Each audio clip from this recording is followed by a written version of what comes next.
جهان څه کوي د هر څه نه ځان ښه دی چې ته ښه وې نو دا واړه جهان ښه دی که زه بد شومه جانان د بدو بد دی دا زه ښه یم نو ځکه جانان ښه دی. ملګرو سمیع خان اورپي نانو په نوم چې کوم د ټیک ټاک اکاونټ دی او پرون چې کومه حادثه مخې ته راغل د هغې نه به تاسو خبر یئ. نن چې کوم دی تاسو سره ما یو ویډیو شیر کړو دا ویډیو هغه ویډیو دا کم چې دی د مرګ نه یو ورځ یعنی تقریبا 22 غنټې مخکې اپلوډ کړې وه.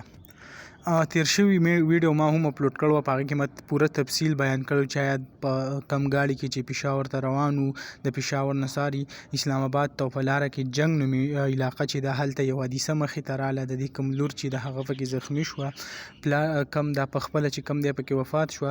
نو اوس ډېر زیات خلک کوي چې اسلام آباد کې څه کوو نو د اسلام آباد کې چې کم دی یو کیفي ده دې نه علاوه په دوبۍ کې هم یو کیفي ده هلته چې کم دی خپل کاروبار هغه چلوي. خو اوس زیات تر کم خلک چې دي هغه داسې مختلف قسمه کمنټس هم کوي چې وایي چې آیا د پلانکي سره د دې داسې چل و د هغې د وجې چې کم دی داسې واقع مخې ته راغله. نو زه تاسو ټولو ته ویم چې داسې څه بله وجه نه وه صرف او صرف چې کم دی دغه اکسیډنټ مخې طرف ته راغلی دی یعنې کوم الزامات کمې خبرې چې په سوشل میډیا پسې روانې دي هغه مکمل طور باندې دروغ دي. دغه ویډیو به تاسو سره هم شریک کړه انشاءالله. بل ویډیو کې ملایو. الله حافظ.